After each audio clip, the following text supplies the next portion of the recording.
and welcome to Around the Weird. Here's your host, the museum curator of the strange and unusual, Mr. Nothing. Why, thank you, mysterious voice. Welcome back to Around the Weird, a booktube channel where I talk about all the unusual and out of the ordinary literature that I have found in my travels. Today, I want to talk about a short story because it is Short Story Tuesday. I want to focus on a short story about purse snatchers and the consequences of snatching a purse. I am referring to Thank You, Ma'am by Langston Hughes. For those that don't know, Langston Hughes was a prolific author during the 20th century, the 1900s. He was associated with the Harlem Renaissance, which a lot of people know about. Wrote a lot of poetry, but he also wrote books, novels, essays. Later in life, he had a weekly column in the Chicago Defender where he frequently talked about civil rights, especially after the 1940s happened, and civil rights discussion began to unfold on a massive scale. So he was pretty prolific. One interesting thing about him is because there weren't a lot of opportunities, publishing opportunities for people of color, he had to seek out private funding for a lot of his work, private grants, from external sources like that, because the publishing world was very biased against people of color, especially black people like Langston Hughes, and I feel like that's kind of similar to today. I mean, people of color get published, but I would say it's much easier to get published as a white individual than as a person of color. So we still got to work on that. And if you disagree, just remember that all the white people associated with the Trump administration have books published, even though they've committed, heinous crimes against the country. Without further ado, and focusing back on Langston Hughes, let's talk about Thank You, Ma'am. I'll do a little summary, a little analysis, and we will move on from there. So, Thank You, Ma'am follows the characters of Luella Bates and Roger. Luella is presumably a black woman. It's never expressed about her race or what race she is. But because it's Langston Hughes, I think a lot of sources just attribute her to being a black character. But she is a black woman walking through New York City when she comes across Roger, who tries to snatch her purse. However, he falls down and she grabs onto him and, demands to know why he did what he just tried to do. She doesn't let him leave at all, even though he's like, I'm sorry, I won't do this again. She demands to know, why he's doing this, and he says he wanted to steal her purse so he could go buy some blue suede shoes. She also finds out that he doesn't have anyone at home who's looking after him, and so she takes him back to her house to feed him, give him some money for clothes, and to clean him up a bit because he does look a little disheveled at the time. Then she tells him, if you ever feel like you're going to steal again, just come back to me. You don't have to steal for the things you need. You have people in your life now. Then she kicks him out, but he's unable to thank her before she just slams the door in her face. And even though he wanted to thank her for the kindness, and that's where the story ends there. In terms of analysis, this is a very short story, but there's a lot to talk about with it. The first theme that's kind of layered throughout the story is the power of kindness. Specifically, that helping somebody, giving them something that they might need, can change their path in life. That certainly happens with Luella Bates here, as she provides a kindness to Roger. Instead of turning him into the police, she takes him home and feeds him, gives him some money for some shoes, and cleans him up. And that seems to, speak to him because no one has ever really done that before. And so he's very grateful at the end of the story, and he thanks her. And that has a message that I think we can all listen to. That, some people may be down on their luck or something like that. And if we show them a kindness, as long as they haven't hurt us, to a great extent, maybe we can turn their life around, provided some other things happen as well. So that's something that I think Langston Hughes gets at, that speaks to me as I read this. And then another thing that spoke to me was the reasoning why Luella didn't turn Roger into the police.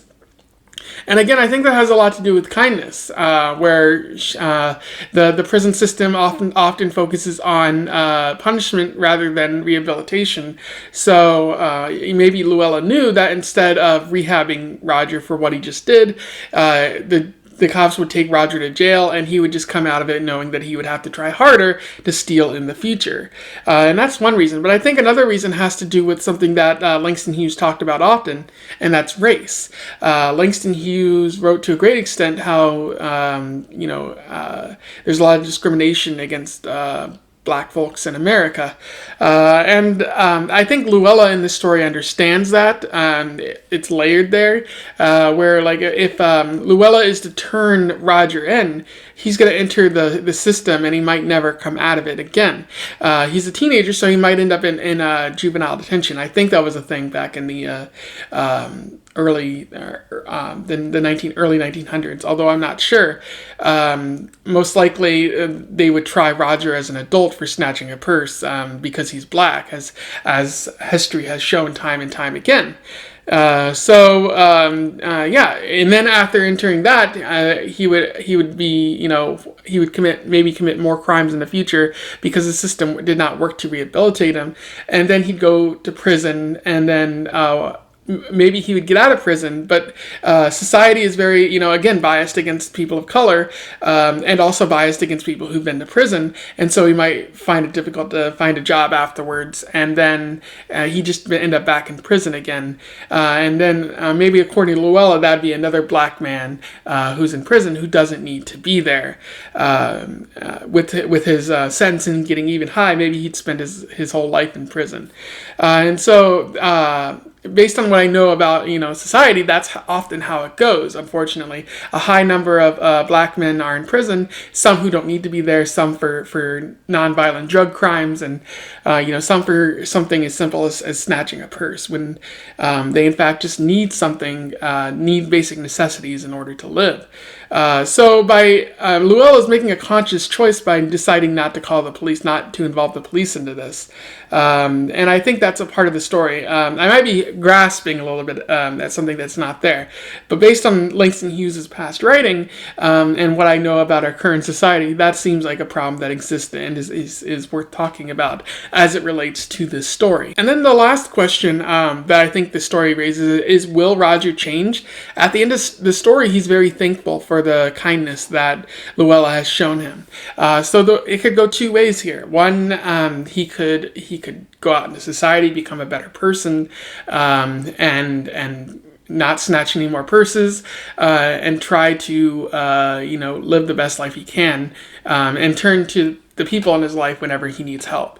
But alternatively, because Luella has changed, her kindness toward him, but she hasn't changed the underlying societal conditions in which he lives, maybe he's not going to have those necessities in his life anymore, or he's going to find that he needs to steal purses to make ends meet for a place to live, for food, for clothing, stuff like that.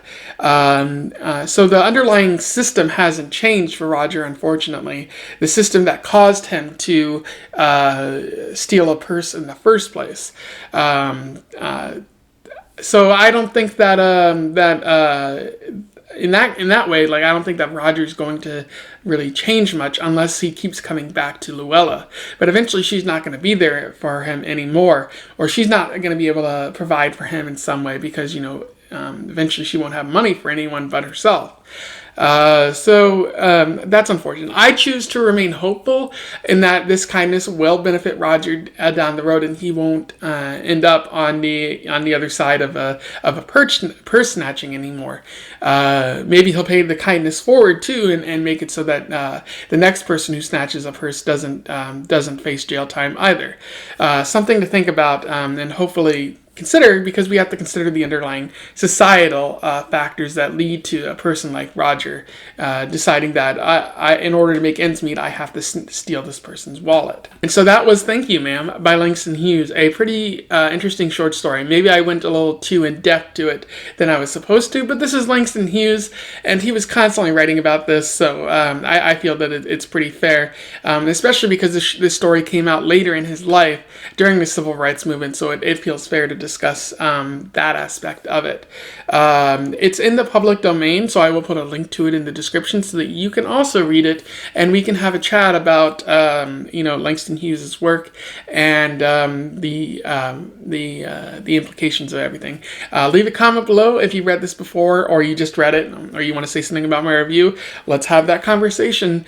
Langston Hughes is a pretty solid author, and I do want to check out more of his novels based on having read this, because I just want to see what else he's been saying in his work.